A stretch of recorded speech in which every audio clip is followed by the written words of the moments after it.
Hello students, मेरा नाम सीमा है और ये मेरा चैनल है एसी विद सीमा। और इसमें मैं आपको 11th क्लास के लिए अकाउंटेंसी टीच करूँगी। इस चैनल पर आपको वीक में 3 क्लासेस मिलेंगी और 100 क्लासेस में आपका पूरा सिलेबस कवर हो जाएगा। आप इस चैनल पर थोड़ी देर बने रहिए, तभी आपको पता चलेगा कि मैं अपनी टर्म्स को कैसे एक्सप्लेन करती हूँ। तो इसमें हम पहले सेकंड चैप्टर पढ़ेंगे, क्योंकि फर्स्ट चैप्टर में जो टर्म्स आती हैं पहले उन टर्म्स का पता होना चाहिए, तभी उस थ्योरी को हम समझ पाएंगे। तो सबसे पहले अकाउंटेंसी में आता है अकाउंटिंग। क्या आता है? अकाउंटिंग। अकाउंटिंग क्या है? What is accounting? क्या समझते हो आप अकाउंटिंग से? Accounting is the language of business. Accounting is the language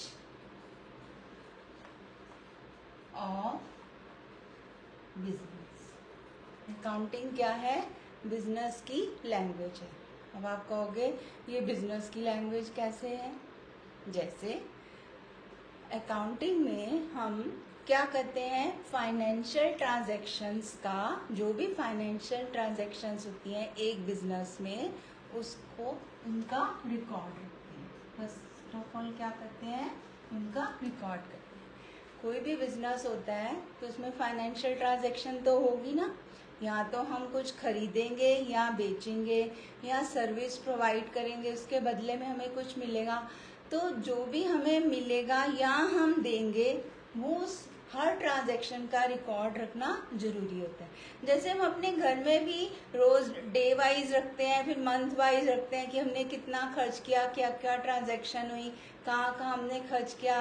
bank statement में भी हम देखते हैं कि हमारी क्या क्या ट्रांजैक्शंस थी। तो इसी तरह से बिजनेस में भी हमें हर ट्रांजैक्शन का, हर फाइनेंशियल ट्रांजैक्शन का रिकॉर्ड रखना जरूरी है। दूसरा, फिर हम उसको क्लासीफाई करते हैं। क्या करते हैं? क्लासीफाई करते हैं। अब सारा रिकॉर्ड तो रखते जाते हैं, ट्रांजैक्शन लिखते गए, लेकिन फिर उसको क्लासीफाई करना मतलब कैटेगराइज करना भी जरूरी है ना, कि हमारा इलेक्ट्रिसिटी पर कितना खर्च आया, कितनी सैलरीज दी, कितनी हमने वेजेस दी। ठीक है। इसके बाद फिर हम देखते हैं कि हमारा और भी कोई खर्च हुआ है, उनको अलग अलग हेड्स में हम बांटते हैं, तो वो कहलाता है क्लासीफाई करना। उसके बाद आता है समराइज करना। समराइज करना, समराइज का मतलब क्या होता है कि इसके लिए हम अकाउंट्स प्रिपेयर करते हैं। अकाउंट हमेशा टी फॉर्म में होता है। ये टी है ना, तो एक साइड डेबिट कहलाती है और एक साइड कहलाती है क्रेडिट, और ये इसको अकाउंट बोलते हैं। क्या बोलते हैं? अकाउंट। और ये टी फॉर्म में बनता है। ठीक है। इसके बाद रूल्स में आपको बाद में बताऊंगी। तो हम ये अकाउंट क्यों प्रिपेयर करते हैं? हर बिजनेस का एक ही मोटिव होता है, प्रॉफिट कमाना। और वो प्रॉफिट हम कैसे पता लगाएंगे? जब हम समराइज करेंगे, अकाउंट्स प्रिपेयर करेंगे। उसके बाद एनालाइज करना। एनालाइज क्या होता है? एनालाइज का मतलब होता है कि हमें उस बिजनेस से फायदा हो रहा है या नुकसान हो रहा है, प्रॉफिट हो रहा है या लॉस हो रहा है। कोई भी बिजनेस इसीलिए किया जाता है ना, कि हम उसमें प्रॉफिट कमा सकें। तो उसके लिए हमें रिकॉर्ड करना पड़ता है, क्लासीफाई करना पड़ता है, समराइज करना पड़ता है और फिर एनालाइज करना पड़ता है। तो अकाउंटिंग क्या हो गई? Accounting is a financial, is the record, is a financial transaction. Accounting is the systematic record of financial transaction, classifying them, summarize them and then analyzing them.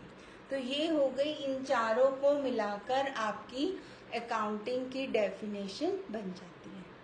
I think आप सबको ये जरूर क्लियर हो गया होगा।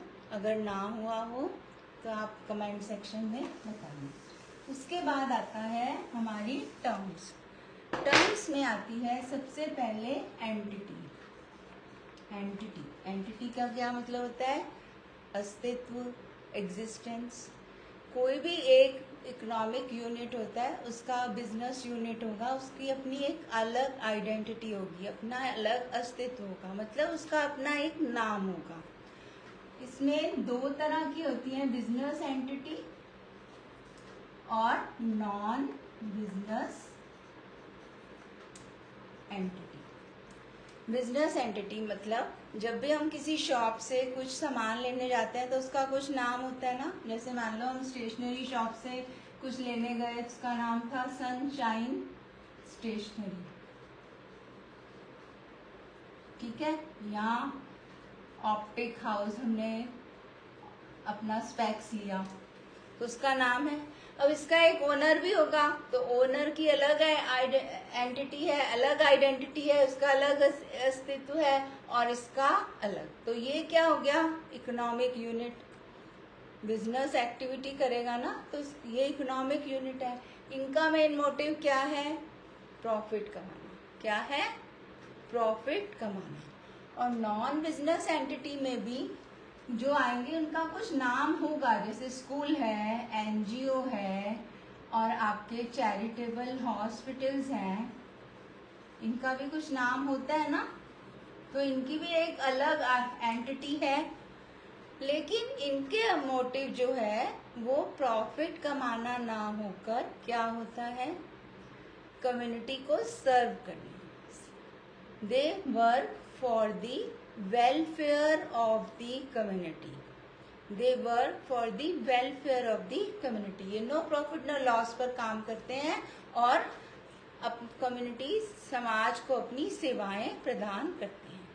तो दो एंटिटी में दो हो गए, बिजनेस एंटिटी और non business entity. Business entity जो है वो प्रॉफिट मोटिव के लिए काम करती है, और नॉन बिजनेस एंटिटी जो है वो सर्विस प्रोवाइड करती है और लोगों की हेल्प करने के लिए काम करती है। लेकिन दोनों के पीछे लॉफुल बिजनेस ही होता है, लॉफुल एक्टिविटी ही होती है दोनों के पीछे। अब आता है अगला, कैपिटल। कैपिटल क्या है, जब एक ओनर अपना बिजनेस स्टार्ट कर रहा है तो उसमें वो कुछ पैसे लगाएगा ना, नहीं तो वो कैसे शॉप खरीदेगा। जैसे उसने स्टेशनरी शॉप खरीदी तो कैसे रेंट पे ली होगी दुकान, फिर उसमें स्टेशनरी, बुक्स, सब कुछ रखा होगा। आजकल जो स्टेशनरी शॉप पे फोटोकॉपी मशीन ये सब भी होता है, तो उसने ये सब कहाँ से लिया होगा, कैपिटल, मनी इन्वेस्ट किया होगा ना। तो मतलब कैपिटल का मतलब क्या है, money invested by the owner. Money invested by the owner. Owner ने जो पैसे अपने बिजनेस में लगाए उसको क्या बोलेंगे, कैपिटल। क्या बोलेंगे, कैपिटल। अब उसके बाद आता है हमारा एसेट्स। एसेट्स जो उसके पास है, फर्नीचर है, बिल्डिंग है, मशीनरी है, और जो उसने बिजनेस को रन करने के लिए ही ली हैं, इसी पैसे से खरीद सकता है वो एसेट्स को। तो एसेट्स क्या हो गई, जो उसकी अपनी है और जो उसने बिजनेस पर्पस के लिए ली है। तो एसेट्स भी आपकी नॉन करंट और करंट एसेट्स भी होती हैं। नॉन करंट एसेट्स में एक आती है आपके टैंजिबल। टैंजिबल मतलब जिनको हम छूकर देख सकते हैं, टच कर सकते हैं। क्या क्या होगा, लैंड होगा, बिल्डिंग हो गई, वही आपका फर्नीचर, मशीनरी, ये सब भी एसेट्स में आएगी। और इनटेंजिबल एसेट्स में कौन सी आएगी, जो कंपनी या आपकी शॉप या ऑर्गेनाइजेशन की गुडविल है, उसका ट्रेडमार्क है, पेटेंट है, और इसके अलावा जो हम कंप्यूटर का सॉफ्टवेयर खरीदते हैं वो इनटेंजिबल एसेट्स में आता है। और करंट एसेट्स वो होती हैं जिनको हम शॉर्ट टर्म पीरियड में कैश में कन्वर्ट कर सकते हैं। मान लीजिए जैसे करंट एसेट्स में हमारे पास कैश है, करंट एसेट्स में क्या है हमारे पास, कैश है, स्टॉक है, गुड्स है, स्टॉक ऑफ गुड्स है। तो गुड्स को हम कुछ ही दिनों में बेच सकते हैं और उसको कैश में कन्वर्ट कर सकते हैं, इसलिए ये करंट एसेट्स कहलाएगी। तो 3 टर्म्स अभी हमने पढ़ी, एंटिटी, कैपिटल और एसेट्स। अब फोर्थ है हमारी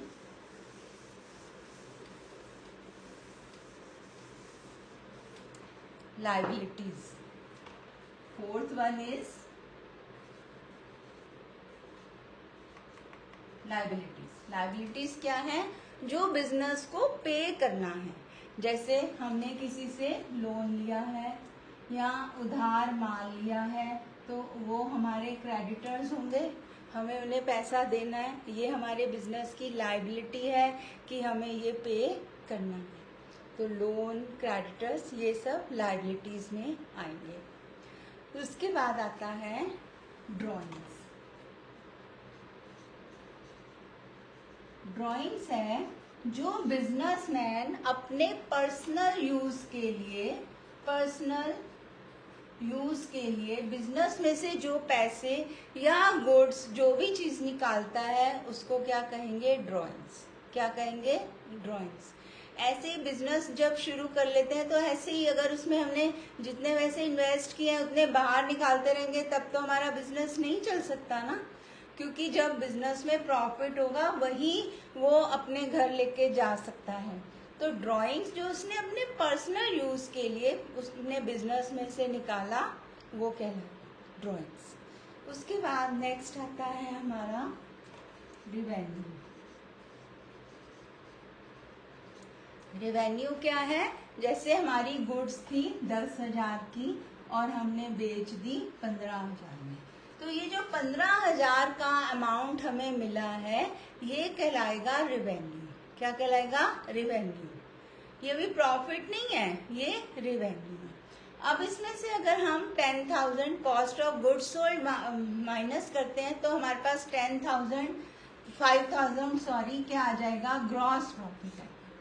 अभी भी इसको प्रॉफिट और इनकम नहीं वो मान सकता, अभी उसने बिजनेस में और भी तो खर्च किए हो सकते हैं, रेंट पे किया होगा, इलेक्ट्रिसिटी चार्जेस है, वाईफाई चार्जेस हैं और क्लीनिंग के चार्जेस या और भी कई तरह के चार्जेस हो सकते हैं, मशीनरी खरीदी हो कुछ भी, तो उसको भी लेस करना जरूरी है। फिर उसके बाद जो आएगा नेट प्रॉफिट वो इसकी इनकम है।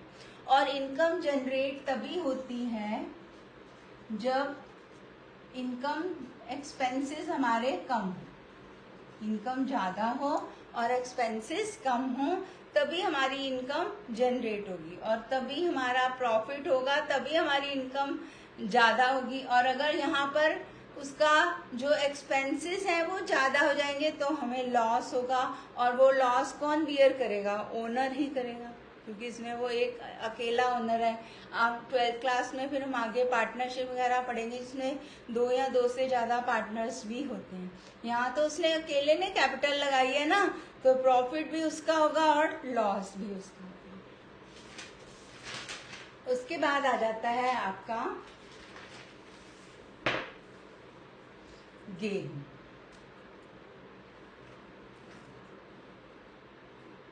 गेन क्या है?